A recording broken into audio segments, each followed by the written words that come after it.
At this point, there are two types of gamers. Those who think Dark Souls is a game that was made to be difficult, and those who've actually taken the time to play it. It's become a meme as every game company and critic relates difficulty in games to Dark Souls. So much so that even valid attempts at game mechanic comparisons will be reached with disdain for yet another reference to the Soulsborne series. And while I've received this backlash myself on this channel, some Dark Souls flair, I don't think it's entirely unwarranted, because to reduce Dark Souls down to its difficulty is to ignore the mastery on every other level of game design, to ignore the world and the stories within it. And sure, Dark Souls is a difficult game that can leave you struggling to kill a single boss for hours, but as Friedrich Nietzsche said, to live is to suffer, to survive is to find some meaning in the suffering. And with my time spent in Lordran, I think I found that meaning.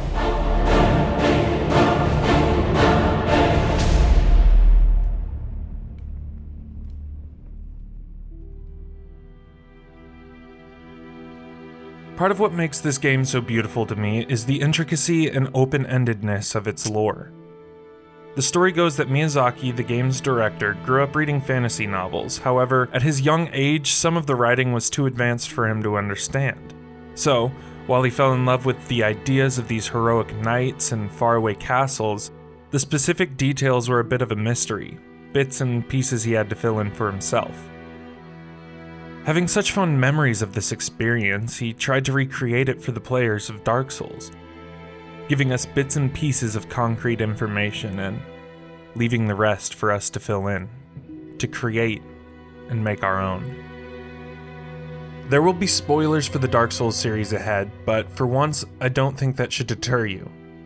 In fact, I'll be catching up on some of what happens in these games to help you better understand if you haven't played the games yet, because Dark Souls isn't a game that gets you with its slow reveal of the story or plot twists, but rather return visits and the deeper dives into things you may have missed, or the time just spent gazing at the sun as it sets over Lordran.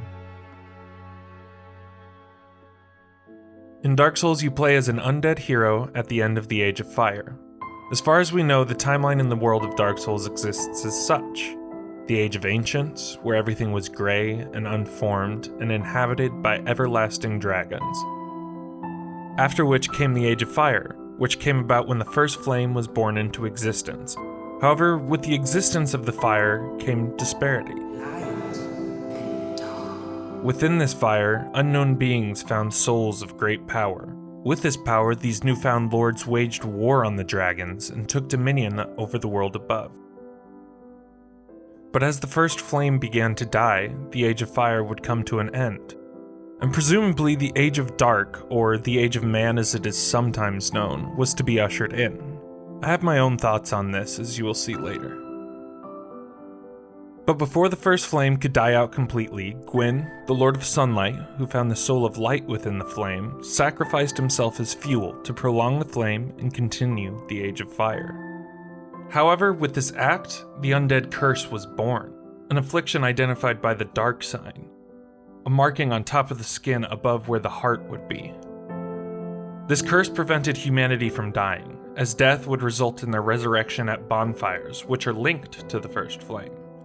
With each death and the loss of one's purpose to live, an undead would begin to hollow, losing control of their mind, their decisions, and their identity. And so the world went on in this new manner, but sometime after Gwyn sacrificed himself to the flame, it begins to fade again. However, humanity's knowledge of how this world came to be had been blurred, and with it, a prophecy arose. Thou who art undead art chosen, and thine exodus from the undead asylum maketh pilgrimage to the land of ancient lords. When thou ringeth the bell of awakening, the fate of the undead thou shalt know. So countless undead flock to the land of lords and fail in their trials to reach Anne Orlando, until you, the chosen undead, reach it. It is here you begin your greater quest to retrieve the souls of now great lords who took their power from the first flame, and return them to the kiln of the first flame to succeed Gwyn and continue the Age of Fire. But in your journey, a primordial serpent, Darkstalker Koth, finds you deep within the abyss and tells you a different story. Gwyn has blurred your past. One of the age to come, the age of man. You are the true Lord of Men. In which you would become the Dark Lord. He informs you of Gwyn's sins against humanity and persuades you to kill Gwyn and allow the fire to finally fade. For a while, I saw this as the good ending, the true ending, allowing the fire to fade and to restore the natural flow of the world and bring in the Age of Dark. But I'm not so sure anymore. In the Artorias of the Abyss DLC, we begin to see the effect humanity has, how it begins to consume everything it can. And the Dark, the Abyss, they begin to remind me of something else. Fire. Both incredibly powerful, consuming all that they possibly can until they are challenged by their opposite.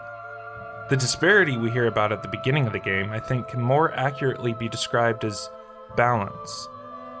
For without dark, there can be no light. Either one in complete control brings only chaos, a world reduced to ashes or consumed by the abyss.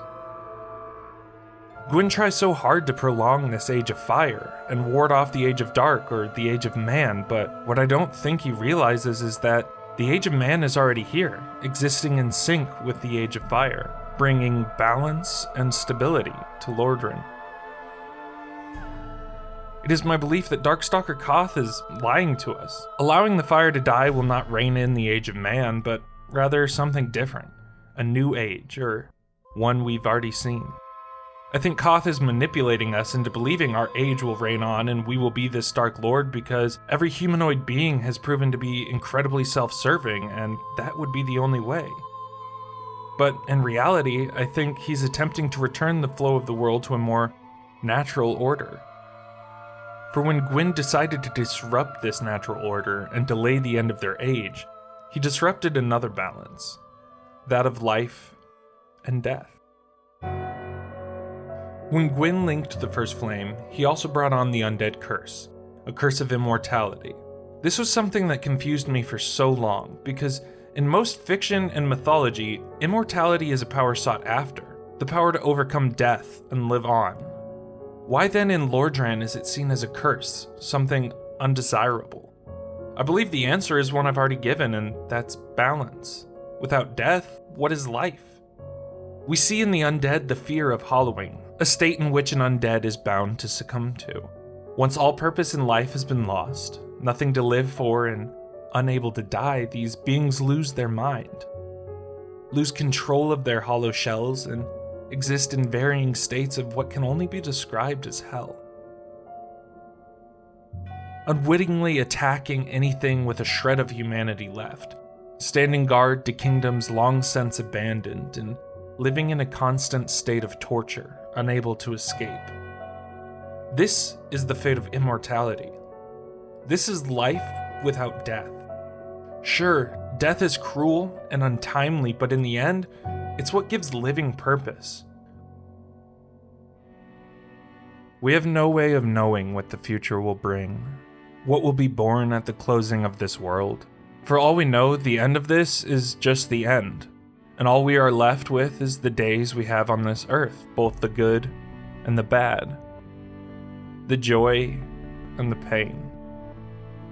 It is such an impossible thing, our existence. Whether it is random or divine, we have all been gifted this chance to exist. And the simple fact that it ends gives every one of those days meaning. What I see when I play Dark Souls is a simple lesson. We've been gifted this chance of life from the First Flame. It is brief, and it is finite, and one day it'll fade. Trying to prolong what was never meant to last only ends in further pain, and a distortion of what made it beautiful to begin with. A curse of life without death. The true tragedy is not that this world will end, but that we try so hard to escape it that we never truly live in the first place. Because death will find us all in the end. Our bodies will decay, and everything we've built will eventually crumble. But I don't think this means that death will be the end. For there's another being in this world that showed me how to live beyond my mortal body. At the edge of Lordran, at the beginning of our journey, we meet a man who has embraced his undead curse. Yet rather than seeking to prolong this age and prevent the end, he embarks on a simple quest. Now that I am undead, I have come to this great land to seek my very own son. If only I could be so grossly incandescent. And even when his quest ends in loss. Why? After all this searching, I still cannot find it. He does not hollow, as we have seen in so many others who lose their purpose. Oh, my dear son. What now? What should I do? For his purpose was never to find a physical son, but to become a son for his fellow undead. The way I see it, our fates appear to be intertwined. Why not help one another on this lonely journey? Solaire, a warrior of sunlight, a friend in this lonely world, and an ally. To aid us in our journey to the bitter end. And so it is at the kiln of the first flame, where we seek the end of our journey and our purpose, a place devoid of sunlight, and a place where Solaire has no reason to be. We find his summon sign.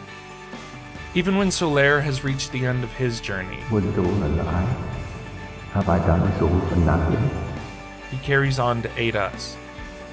In a world where everyone is attempting to escape death, Solaire shows us what it is truly meant to embrace life. I will stay behind to gaze at the sun. The sun is a wondrous body. To share this world with his fellow man and to realize that with his end, room is made for a new beginning. And so when this world is long forgotten, when the curse of the undead is all that remains, in a small, far-off corner of this new land, we can see how the man who sought not to escape death, but embrace life, lives on.